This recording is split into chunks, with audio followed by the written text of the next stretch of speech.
Hello my dear students, welcome to definite success पाठशाला। नमस्कार, आदाब, सत श्री अकाल। मैं हूं आपका मैथ्स मेंटर राहुल और स्वागत है आपका इस नए नवेले सेशन में जिसका नाम है क्लास 10th का मैथमेटिक्स का ओवरव्यू। अब जैसा नाम है वैसा ही काम है। आज अपन करने वाले हैं दुनिया के वन ऑफ द सबसे ज़्यादा डरावने सब्जेक्ट पे थोड़ा सा एक्सप्लोर कि इस साल कक्षा 10वीं में क्लास 10th में जो मैथ्स बोर्ड्स का पेपर होने वाला है वो किस तरीके से हमें अप्रोच करना है, क्या चीज़ें हमें पढ़नी है, कौन सी चीज़ें हमें इस बार भगवान की दया से नहीं पढ़नी है, मतलब विद गॉड्स ग्रेस और एंड विद सीबीएसई's ग्रेस कौन कौन सी चीज़ें आपको नहीं पढ़नी हैं। ठीक है, चलो उस पर अपन बात करेंगे कैसे आपको अप्रोच करना है थ्रू आउट द ईयर, क्या चीज़ें आपको पढ़नी है, किन टॉपिक्स पे ज़्यादा कंसंट्रेशन रहेगा और कैसे आपको अपने एग्जाम्स में बढ़िया अंक लाने के लिए अप्रोच बनानी है, वो अपन डिस्कस करने वाले हैं आज के सेशन में। तो अपनी कुर्सी की पेटी बांध लीजिए क्योंकि ये विमान टेक ऑफ करने वाला है। वाह सर, क्या लाइन मारी, शुक्रिया। चलिए तो भैया देखो, ऐसा है जो आपका क्लास 10th का कोर्स स्ट्रक्चर है उसे 7 यूनिट्स में डिवाइड किया गया है। अब अगर आप अपनी आराध्य देव है जिसका नाम है एनसीईआरटी दीदी, जो किताब है अपनी जिसको पढ़ के अपन 10वीं में बढ़िया अंक लाएंगे, उसके अगर आप शुरू के कुछ पन्ने पलटाएंगे तो आपको ये 7 टॉपिक्स के अलावा मिलेंगे आपको आपके 14 चैप्टर्स। तो बेसिकली बात कुछ ऐसी है कि इन्हीं 7 टॉपिक्स में उन चैप्टर्स को डिवाइड किया गया है। तो ये मत समझना कि मैंने अपनी कुछ व्यवस्था बना के कुछ टॉपिक्स को उड़वा दिया है, नहीं, इतना मास नहीं है अपने पास, इतना सामर्थ्य। यही 7 टॉपिक्स हैं, लेकिन इनको चैप्टर वाइज हम अभी एक्सप्लोर करेंगे कि किस टॉपिक के अंदर कौन से चैप्टर आते हैं। तो भैया ये अपने टॉपिक्स, ये अपने यूनिट्स हैं, आप टॉपिक्स कह सकते हो, यूनिट्स कह सकते हो, ये उनके मार्क्स हैं। अब जैसे एलजेब्रा में टॉपिक्स ज़्यादा हैं, चैप्टर्स ज़्यादा हैं तो नंबर अधिक हैं, 3 या 4 टॉपिक्स इसमें आते हैं। इन दोनों में प्रोबेबली एक एक टॉपिक आता है तो आपको सीधे सीधे वहाँ पे समझ में आ जाता है किसमें कितने नंबर होंगे।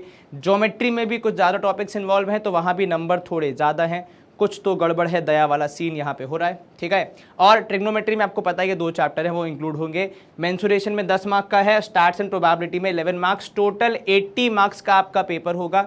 आप इस बात से वाकिफ हैं क्योंकि अब तक आप 80 मार्क्स का पेपर ही देते आए हैं। 20 नंबर जो हैं वो आपके स्कूल के गणित के जो टीचर होंगे उनके हाथ में है, तो कृपा करके संपूर्ण वर्ष में उनसे किसी भी तरह का बैर ना लें, इन सेंस ना उनसे कभी कोई बहस करें, प्यार मोहब्बत से मामला निपटा लो क्योंकि उनके पास 20 नंबर हैं।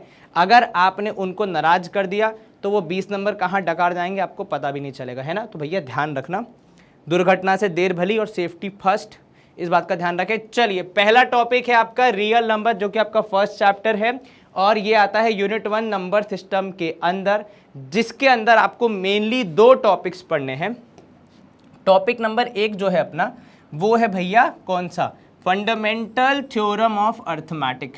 ये अपन को पढ़ना है अच्छे से डिटेल में, और उसके बाद अपन को इर्रेशनैलिटी के कुछ प्रूफ पढ़ने हैं। ठीक है, जिसमें आपको √2, √3 एंड √5 मूलतः शामिल है, ये बेसिक्स हैं।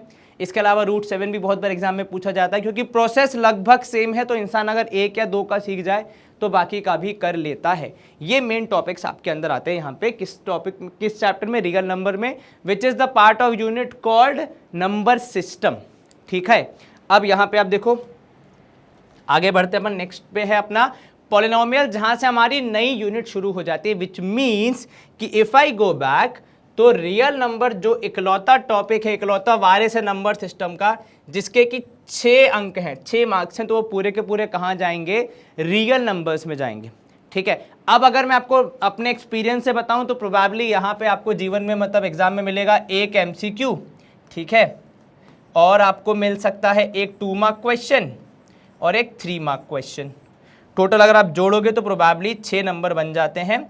इस तरीके से हो सकता है आम तौर पे 4 और 2 का कॉम्बिनेशन भी बन सकता है, पर बताइए आजकल अगर बोर्ड हिला दे कि 4 नंबर का सवाल पूछेंगे या 3 नंबर का नहीं पूछेंगे तो बात और है, अदरवाइज तो यही पैटर्न चलेगा। ठीक है, चलिए अब आ जाते हैं हमारे पॉलिनोमियल्स पे, जो कि एलजेब्रा का पार्ट है, और एलजेब्रा में भी अगर आप देखोगे तो 20 नंबर हैं। तो ये जो 20 नंबर हैं ये सब में डिवाइड होंगे, है ना। तो थोड़े जाएंगे पॉलिनोमियल्स के पास। अब पॉलिनोमियल्स में जो आपको टॉपिक्स पढ़ने हैं उसमें है एक तो ये कि भैया जीरो ऑफ अ पॉलिनोमियल क्या होता है, उस पर थोड़ा सा आपको यहाँ पे मेहनत करनी है। ठीक है, जो कि आप क्लास 9th में कर चुके हैं मोस्ट प्रोबेबली। जो इंपॉर्टेंट है, जो इस साल आपको नया सीखने को मिलेगा वो है ये relationship between zeros and coefficients of quadratic polynomial. Quadratic polynomial के जीरोस और जो कोएफिशिएंट हैं किसके, हमारे क्वाड्रेटिक पॉलिनोमियल के, अगर आपको याद हो ax² plus bx plus C equal to zero वाला जो फॉर्म होता है उसमें a b c वाले जो होते हैं वो हमारे कोएफिशिएंट होते हैं। इक्वल टू जीरो हम तब कहते हैं जब वो इक्वेशन होती है। अभी क्योंकि हम पॉलिनोमियल की बात कर रहे हैं तो f of x equals to ax² plus bx plus C वाले फॉर्म में जब आप उसको एवेलुएट करते हैं तो a b c जो हमारे कोएफिशिएंट्स हैं उनके बीच में और जो हमारे जीरोस हैं उनके बीच में क्या कनेक्शन है वो अपन यहाँ पे सीखते हैं। ठीक है, क्योंकि कोएफिशिएंट चेंज करते ही इक्वेशन चेंज हो जाती है, तो इक्वेशन और जीरोस में कुछ कोएफिशिएंट और आपके जीरोस में कुछ ना कुछ कनेक्शन तो होगा, तभी तो हर नई इक्वेशन के दो नए जीरोस निकल के आते हैं, है कि नहीं। बाकी तो सेम ही है ना, x² x और जीरो तो सेम ही है, तो फर्क कहाँ पे पड़ता है, फर्क आता है वहाँ पे तब जब आप कोएफिशिएंट्स को चेंज करते जाते हैं। चलिए, तो भाई मेरे हिसाब से ये अगर आएगा 20 नंबर में से तो आप कह सकते हो 4 मार्क का पॉलिनोमियल्स हो सकता है। नॉट 100% श्योर, क्योंकि मैं भगवान नहीं हूँ, अपुनिच भगवान नहीं है, तो मैं खाली अपने एक्सपीरियंस के हिसाब से बता रहा हूँ आपको, बाकी आपको पढ़ना तो सब कुछ है पूरी शिद्दत से। चलिए, pair of linear equations in 2 variables, important topic, 15 periods मतलब काफ़ी लंबा समय आपको स्कूल में ये पढ़ाया जाएगा। एलजेब्रा का सेकंड पार्ट है, 20 नंबर का टोटल है एलजेब्रा, जिसमें से 4 अपन पहले ही दे चुके हैं। किसको, पिछले चैप्टर को, पिछले है ना जिसका नाम था अपना कौन सा, भूल ही गई, पॉलिनोमियल्स, मेमोरी लॉस। चलो, pair of linear equation in 2 variables की जगह जरा यहाँ पे बात कर लेते हैं थोड़ी देर। ठीक है, तो इसमें भैया अगर आप देखोगे तो आपको इक्वेशन सॉल्व करना है। एक तो है अपना ग्राफिकल मेथड, ठीक है, ऑफ सॉल्यूशन, और साथ ही साथ इसमें एक चीज़ जो पढ़नी होती है वो ये होती है कि भैया कंसिस्टेंसी और इनकंसिस्टेंसी, बोलते भी नहीं बन रहा है मेरे से, वो तो टॉपिक ही पढ़ना है, कंसिस्टेंसी एंड इनकंसिस्टेंसी के बारे में। वाह, प्राउड ऑफ यू, ये पढ़ना है अपन को, है ना, जिसमें अपन देख के बताते हैं कि इक्वेशन कंसिस्टेंट है या फिर नहीं, जो पेयर है वो कंसिस्टेंट है या फिर नहीं है। Algebraic conditions for number of solutions, वाह, तो भैया आपकी नंबर ऑफ सॉल्यूशंस पे क्या एल्जेब्रिक कंडीशंस होती हैं, वो single unique solution, probably second क्या होता है इनफाइनाइट सॉल्यूशन, और एक होता है नो सॉल्यूशन। तो वो कैसे इस्टेब्लिश होती है, वो कैसे डिसाइड करते हैं, वो अपन समझने वाले हैं इसमें। ठीक है, तो वो कंडीशन को अपन समझेंगे, और उसके बाद किसी भी पेयर ऑफ लीनियर इक्वेशन का सॉल्यूशन। अब सॉल्यूशन का मतलब क्या होता है, मतलब सर यदि हमारे पास इक्वेशन का पेयर है, 2 इक्वेशन है, तो x और y की वो वैल्यूज जो दोनों इक्वेशन को सेटिस्फाई कर जाएं उन्हें हम कहते हैं सॉल्यूशन। किस मेथड से आप वो पढ़ते हैं, तो उसमें अगर आप ध्यान से देखेंगे तो आपको एक लिखा है यहाँ पे सब्स्टिट्यूशन, एक लिखा है भैया एलिमिनेशन, ठीक है, और सिंपल सिचुएशनल प्रॉब्लम्स। अब देखो, अगर समस्या को सुंदर नाम दे दिया जाए तो वो कम तो नहीं हो जाती है। इसको सामान्य भाषा में अब तक अपन पढ़ते आए हैं और इसको अपन कहते आए हैं, जी हाँ बिल्कुल, वर्ड प्रॉब्लम्स। हम में से कुछ लोग इससे बहुत भयभीत रहते हैं, तो वर्ड प्रॉब्लम्स को इन्होंने अच्छा नाम दे दिया। इसका ये मतलब नहीं है कि वो कोई भी आपको नया कुछ मिलने वाला है, सेम ही चीज़ है but with a different name. ठीक है, तो ये आपको पढ़ना है किस चैप्टर में, लीनियर इक्वेशन इन 2 वेरिएबल्स में। अच्छा बड़ा चैप्टर है, तो अगर मैं यहाँ पे अपने अंदाजे से दूँ तो करीबन 6 से 7 नंबर इस टॉपिक को जानने चाहिए, जिसमें बढ़िया से कुछ क्वेश्चंस आएंगे, कुछ MCQ भी आ सकते हैं, सब कुछ हो सकता है। ठीक है, चलो moving ahead. Third, quadratic equation, standard form of quadratic equation ax² plus bx plus C equal to 0। इसकी अपन यहाँ पे बात करेंगे। ये आता कहाँ से है, क्वाड्रेटिक पॉलिनोमियल से ही निकल के आते हैं क्वाड्रेटिक इक्वेशन।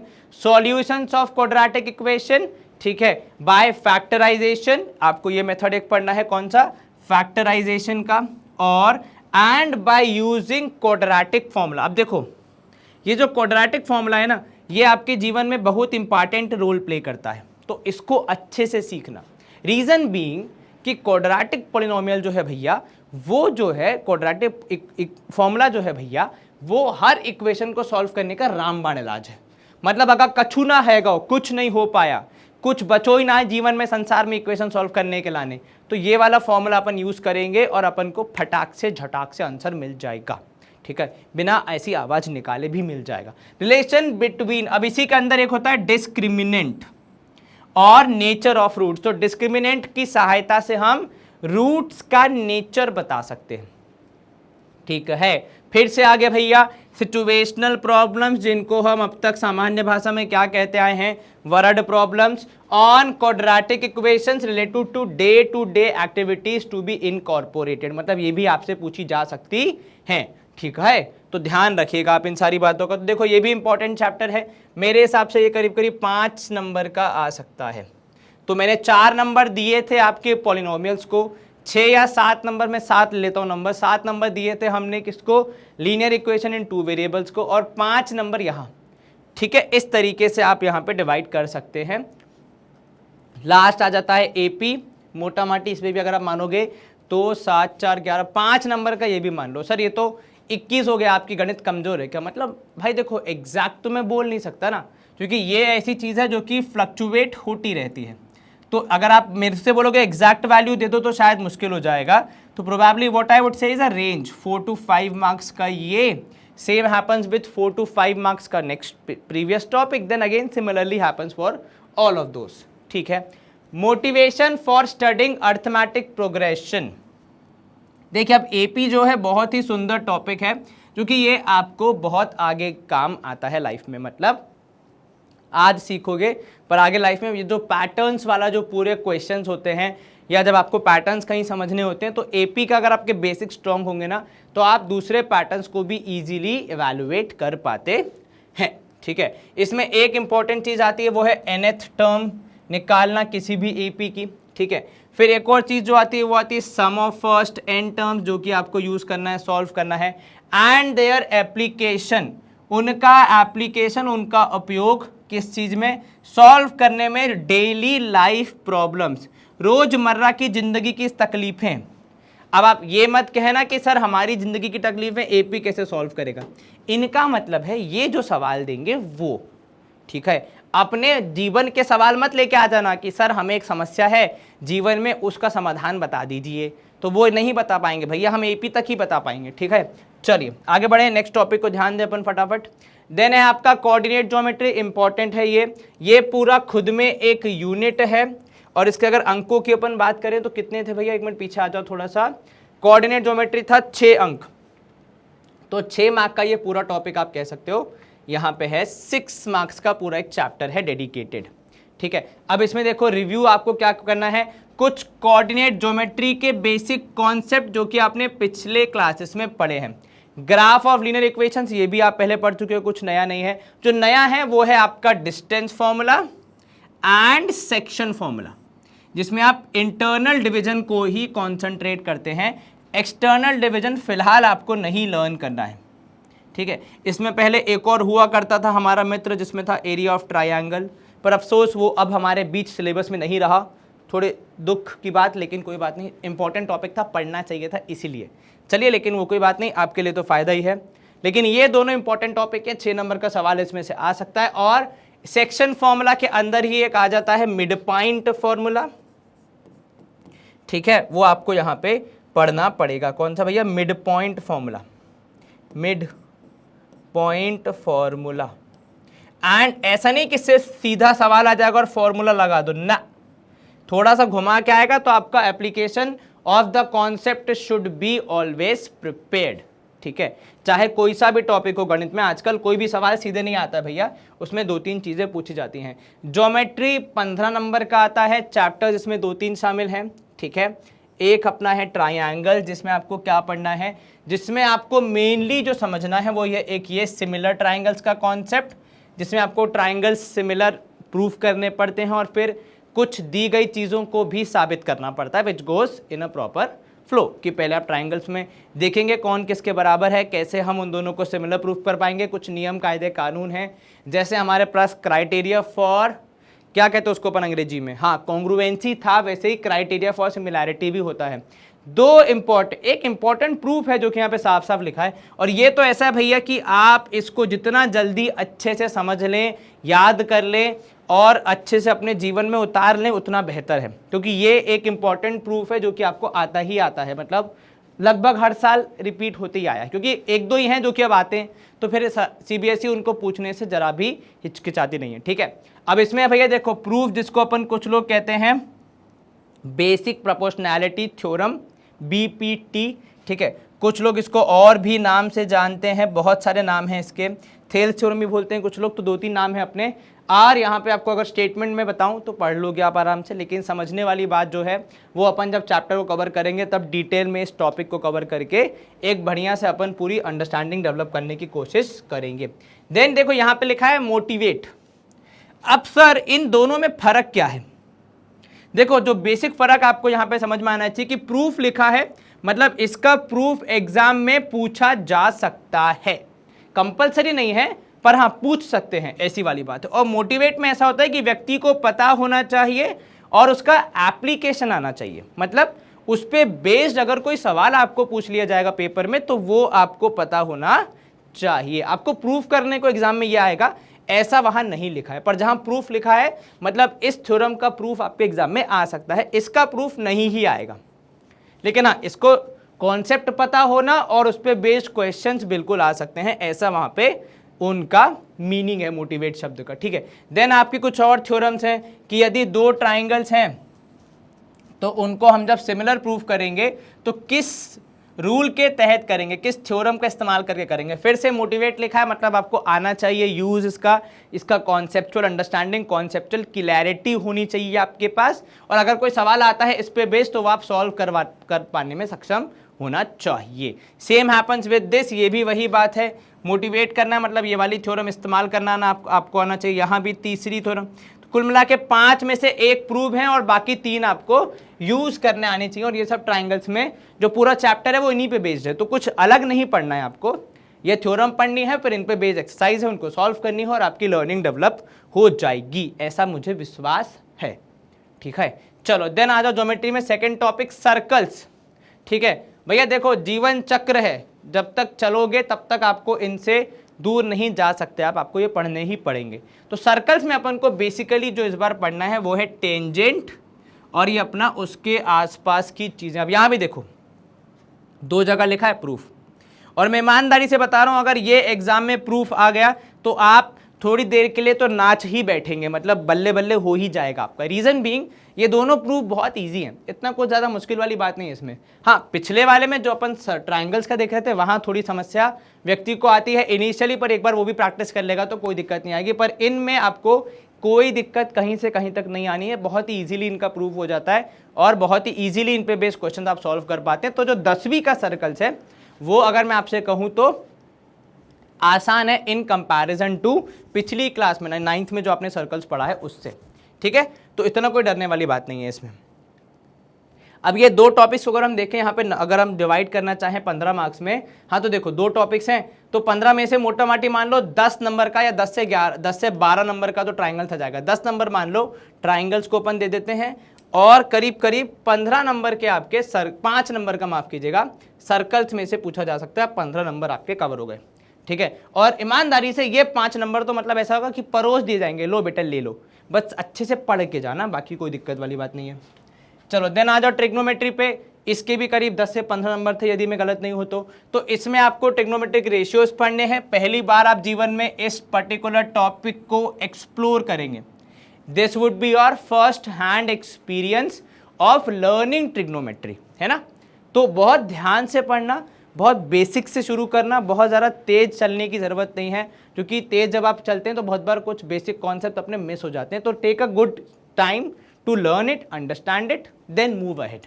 ठीक है, तो इसमें आपको कुछ रेशियोज पढ़ने हैं, ट्रिग्नोमेट्रिक रेशियोज। उसके बाद फिर आपको क्या पढ़ना है, यहाँ पे उन रेशियोज का इस्तेमाल करना है। उनको कई बार आपको प्रूफ करने को भी दे दिया जाता है, पर वो बहुत बेसिक सी अंडरस्टैंडिंग होती है मैथमेटिक्स की, इजीली आप कर पाएंगे। उसके बाद कुछ स्पेसिफिक एंगल्स के लिए आपको उनको याद करना पड़ता है, जैसे 30 डिग्री हो गया, 45 डिग्री हो गया, 60 डिग्री हो गया, 90 डिग्री हो गया। ठीक है, तो इन वैल्यूज़ के लिए आपको याद होना चाहिए कि क्या है आपके ट्रिग्नोमेट्रिक रेशियोज और कैसे आप उनको फिर यूज़ करेंगे जब भी कोई क्वेश्चन आएगा। ठीक है, उसके बाद सेकेंड चीज़ जो आपको यहाँ पे पढ़नी होती है वो होती है ट्रिग्नोमेट्रिक आइडेंटिटीज। ठीक है, तो आपको 2-3 चीज़ें इस चैप्टर में अच्छे से याद करनी होती हैं। एक तो आपके रेशियोज कि किसको किससे डिवाइड करने पे क्या रिजल्ट मिलेगा, एक रेशियोज। सेकंड आपको एंगुलर वैल्यूज, कुछ स्पेसिफिक एंगल्स पे ट्रिग्नोमेट्रिक रेशियोज क्या वैल्यू देंगे वो याद होना पड़ता है। और तीसरी एंड इंपॉर्टेंट चीज जो आपको याद होनी पड़ती है वो है आइडेंटिटीज। अब जो पिछला टॉपिक अपने डिस्कस किया था उसमें आपको एक सॉर्ट ऑफ एप्लीकेशन के क्वेश्चन आते हैं जहां पे आप क्या करते हो, कुछ क्वेश्चन दिया होता है, वैल्यूज को रखते हो, आंसर निकालते हो और आगे बढ़ जाते हो। Easier thing to do. यहां पे आपको इन आइडेंटिटीज का इस्तेमाल करके, अप्लाई करके चीजों को प्रूफ करना होता है। तो ये थोड़ा सा बहुत बार ऐसे होते हैं कि ट्रिगो जब व्यक्ति शुरू करता है ना तो इनिशियली तो उसे बड़ा मजा आता है, अरे वाह ट्रिग्नोमेट्री पढ़ लिया, मतलब अपन ने बहुत ही अच्छा टॉपिक पढ़ लिया मैथ्स का। पर जैसे ही आइडेंटिटीज में, प्रूविंग वाले क्वेश्चंस में व्यक्ति उलझना शुरू करता है तो उसको जीवन में इससे मुश्किल कुछ नहीं लगता। तो ध्यान रखना, अच्छे से पढ़ोगे तभी ये चीजें आपको समझ में आएंगी, ठीक है। एक ये बेसिक आइडेंटिटी है। इसके अलावा simple identities to be given, मतलब आपको बहुत ज्यादा कॉम्प्लेक्स क्वेश्चन नहीं आएंगे, पर लेकिन सीबीएसई का सिंपल भी आपके लिए मुश्किल बन जाता है अगर सही तरीके से प्रैक्टिस नहीं होगी तो, ठीक है भैया। बाद में बोलना मत कि मैंने बताया नहीं था। चलो, इसके बाद जो सेकंड चीजें पढ़नी है वो आपको पढ़ना है हाइट एंड डिस्टेंस, जिसको अपन हाइट एंड डिस्टेंस बोलते हैं सामान्य बोलचाल की भाषा में। तकनीकी तौर पे किताब में इसका नाम है एप्लीकेशंस ऑफ ट्रिग्नोमेट्री, जहां पे आप ट्रिग्नोमेट्री के बेसिक कॉन्सेप्ट्स, बुनियादी ढांचे का इस्तेमाल करके जीवन की बड़ी बड़ी समस्याओं को, प्रॉब्लम्स को सॉल्व करते हैं। देखो यहाँ पे लिखा है।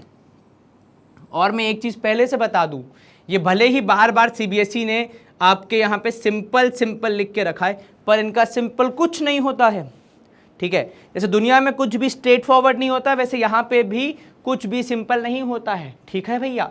तो इनका सिंपल भी लोगों के लिए मुश्किल हो जाता है अगर प्रॉपरली प्रैक्टिस नहीं की होगी तो ध्यान रखना, ठीक है। Problem should not involve more than 2 right angles, ठीक है भैया। एंगल ऑफ एलिवेशन, डिप्रेशन, ये 2 टर्म्स आप बहुत यूज करेंगे इस चैप्टर में, एंगल ऑफ एलिवेशन और डिप्रेशन, जिनको आप जितना जल्दी समझ जाएंगे चैप्टर को पढ़ते समय उतना इजीली आपके यहाँ पे क्वेश्चंस और प्रॉब्लम सॉल्व हो जाएंगे। चलो मूविंग अहेड। अब देखो ट्रिग्नोमेट्री में 2 टॉपिक्स हैं, इन्हीं में इनका पूरा संसार खत्म हो जाना है। मेंसुरेशन में इन्होंने 2 टॉपिक्स प्रोबेबली इन्वॉल्व किए हैं। एक है एरिया रिलेटेड टू सर्कल्स, यानी जब हम सर्कल के कुछ हिस्से कर देते हैं, ठीक है। अब मान लीजिए किसी का मन किया कि भैया सर्कल के हिस्से करने, हिस्से इन सेंस कैसे करने भैया, तो जैसे मान लीजिए आपने यहाँ पे क्या बोल दिया कि हमें यहाँ पे सर्कल बनाने के लिए वो था ना ऑप्शन, जैसे मान लो ये रहा। अब भैया जब सरकार ने ऑप्शन दिया है तो हम काहे नहीं उपयोग करेंगे, ये आपने सर्कल बना दिया, ठीक है। अब आपने कहा नहीं भैया हमको तो इसमें सर्कल का एक हिस्सा चाहिए, इतना हिस्सा, तो इस हिस्से का क्या क्षेत्रफल होगा, क्या एरिया होगा, वो अंडरस्टैंडिंग डेवलप करना, वो लर्न करना हम यहाँ पे सीखते हैं इस पूरे टॉपिक में। जैसे मान ले मैंने ये हाईलाइट कर दिया, तो भैया इस पार्ट का एरिया कितना होगा वो पता लगाने का हमारा जो पूरा कॉन्सेप्ट है, जो पूरी लर्निंग है, वो हम कहाँ डेवलप करेंगे, वो हम इस टॉपिक में डेवलप करेंगे, जिसका नाम है यहाँ पे आप देखोगे area related to circles. Is this clear? कहीं कोई दिक्कत तो नहीं? जरा सी भी नहीं सर, चलो बहुत बढ़िया। सर्कल भाई चलो तुम्हारी छुट्टी हो गई, चलो घर जाओ। सर्कल गया घर, हम आ जाते अपने वापस लर्निंग पे। तो हम बात यहाँ पे क्या कर रहे थे, तो हम बात कर रहे थे भैया कि आपको क्या क्या पढ़ना है। तो आपको सेक्टर्स क्या होते हैं वो समझ में आएगा, सेगमेंट क्या होते हैं किसी सर्कल के वो भी समझ में आएगा। उसके बाद आपको इन पे बेस्ड प्रॉब्लम्स यहाँ पे पढ़ने को मिलते हैं, based on area and perimeter slash circumference of the above said plane figures, ठीक है। तो सर्कल के हिस्सों को सेक्टर और सेगमेंट कहा जाता है, वो नाम दिया गया है, जो आप डेवलप करेंगे अंडरस्टैंडिंग जब इस चैप्टर को पढ़ेंगे। Then calculating area of segment of a circle problem should be restricted to central angle of 60, 90, 120 degree. तो सीबीएसई ने बहुत ही क्लियरली स्पेसिफाई कर दिया कि किन एंगल्स को आपको यहाँ पे देना है। तो 60, 90 और 120 से ज़्यादा आपको नहीं पूछा जाएगा, ऐसा वो कह रहे हैं। पर अपन जब प्रैक्टिस करते हैं तो अपन थोड़े से एक्स्ट्रा ही करते हैं, ताकि अपन का कॉन्फिडेंस एकदम हाई लेवल रहे और बोर्ड्स में हम सवाल को देख के थोड़ा घबराएं नहीं और हम डरे नहीं कि भैया हमसे होगा या नहीं होगा, पर इजीली अपन कर पाएंगे, ठीक है। चलो दूसरा आता है इसमें सरफेस एरिया और वॉल्यूम, जिसमें आपको इस बार जैसे ये पहली बार नहीं पढ़ रहे हो, 9th में भी आपने पढ़ा है सरफेस एरिया और वॉल्यूम, है ना। तो इस बार अलग क्या है, देखो अगर आप 9th को याद करोगे थोड़ा सा, हम में से कुछ लोग नहीं करना चाहेंगे पर करना तो पड़ेगा। तो अगर 9th को अगर आप याद करोगे तो आपको सरफेस एरिया वॉल्यूम में मूलतः क्या पढ़ाया जाता था कि भैया एक एक्सरसाइज हो गई क्यूब और क्यूबॉइड वाली, एक हो गई सिलेंडर वाली, एक हो गई कोन वाली, एक हो गई स्फीयर वाली। यहाँ पे ऐसा नहीं है। यहाँ पे क्या होगा, 10वीं में आपको जो कहता है ना एक लेवल ऊपर लेके आए, तो यहाँ पे आपको पढ़ने पड़ते हैं कॉम्बिनेशंस। अर्थात मैंने अपनी इच्छा से मान लो ये कर दिया कि भैया मैंने सिलेंडर के ऊपर कोन चिपका दिया। क्या चिपका दो भैया, अरे यार हमारी मर्जी यार, हमें कुछ नया करना हो तो क्या दिक्कत है इसमें।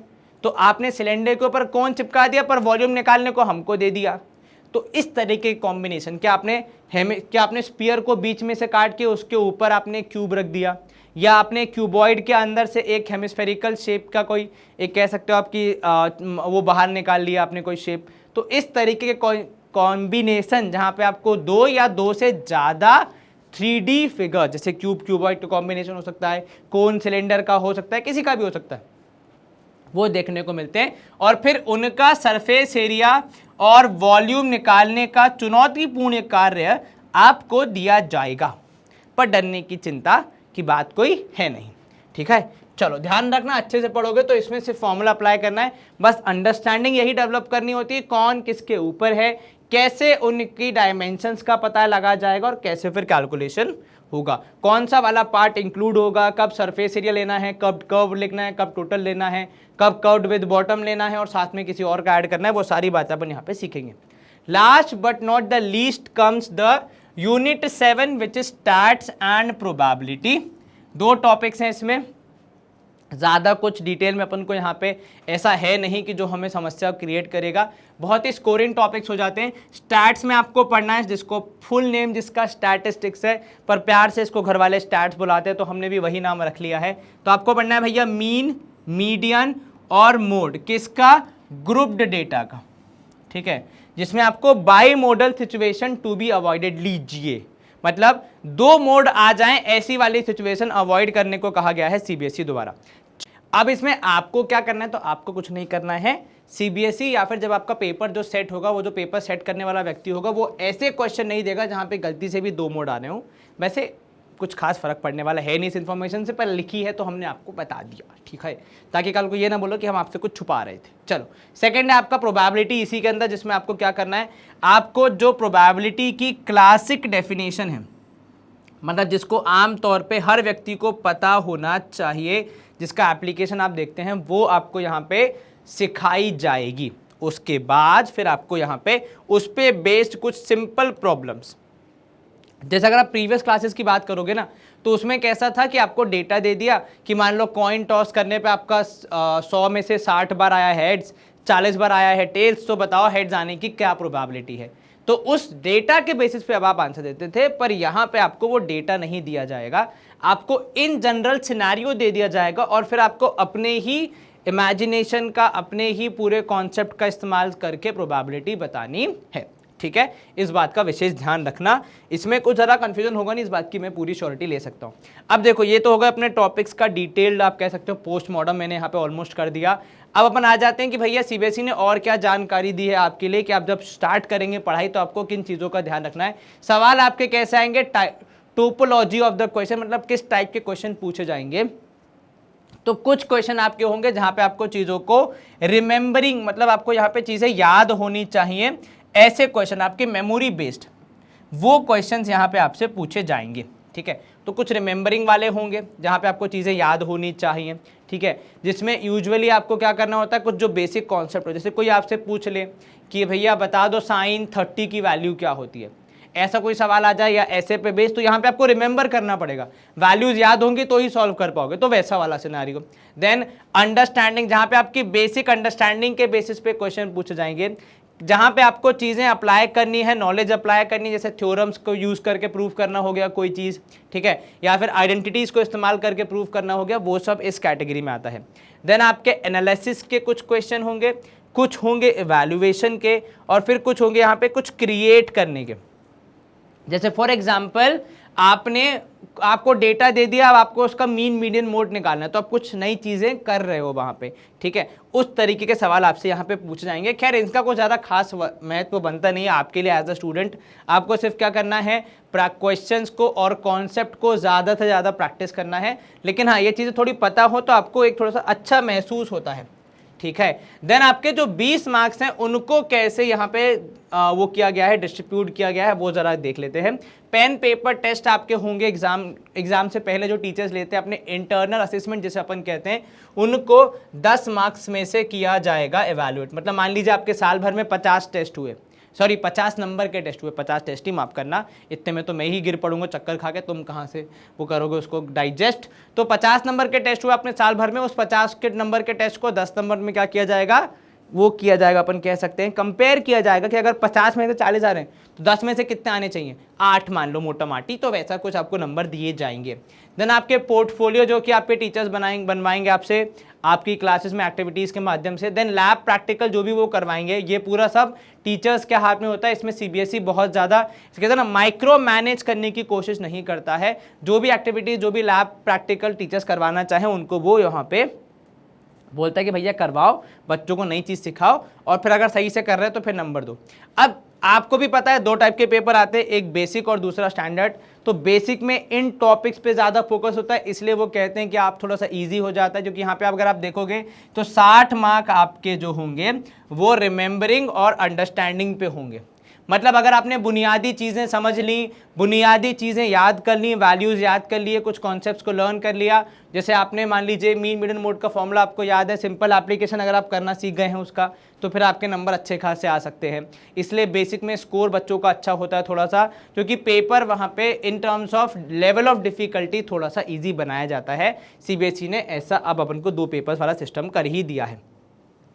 एप्लीकेशन पे कुछ क्वेश्चंस, और जो ये एनालाइजिंग, एवेल्युएटिंग एंड क्रिएटिंग वाले जो थोड़े कह सकते हो आप मुश्किल पड़ाव हैं, वो आपके में कम नंबर के होते हैं पर लेकिन कम नंबर के, ठीक है ना।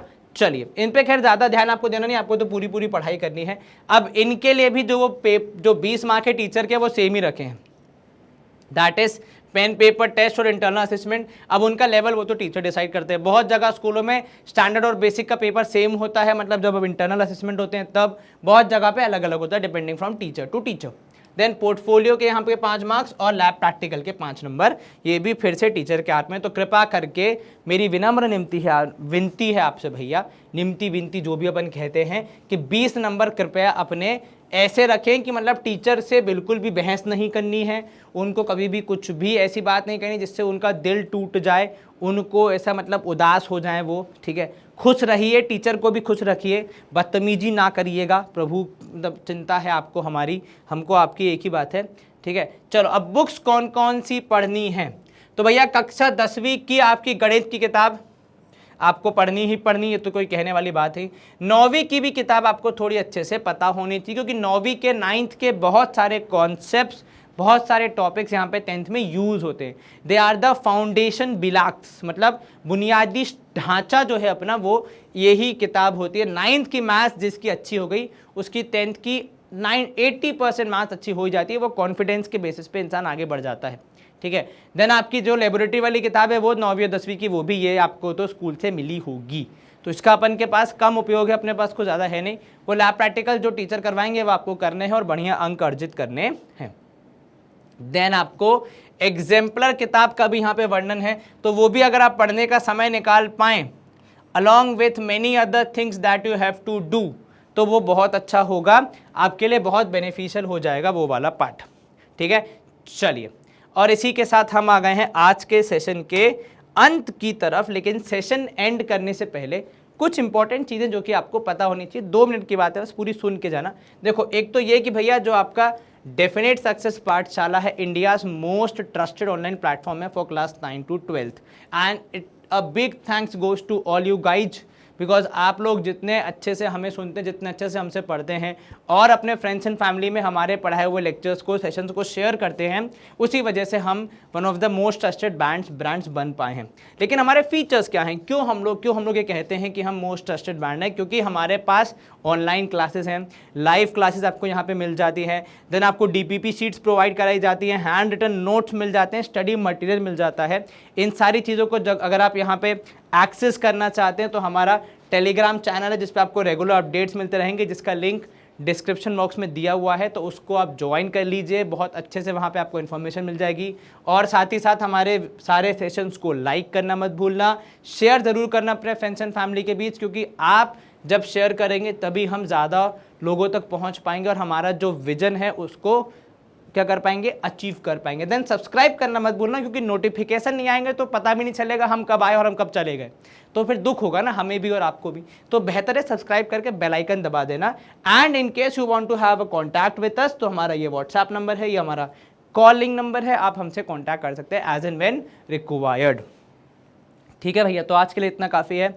हम चलते हैं अब कहाँ पे, कुछ नए सेशन की तैयारी करने के लिए। आप भी अपनी पढ़ाई में लग जाइए। All the best for the sessions and examinations, क्योंकि आजकल हर हफ्ते होते रहते हैं। अपनी तबीयत का अच्छे से ध्यान रखिए, माँ बाप की सेवा कीजिए, फ्रेंड्स एंड फैमिली को सपोर्ट कीजिए। See you soon, take care, bye, good day, bye.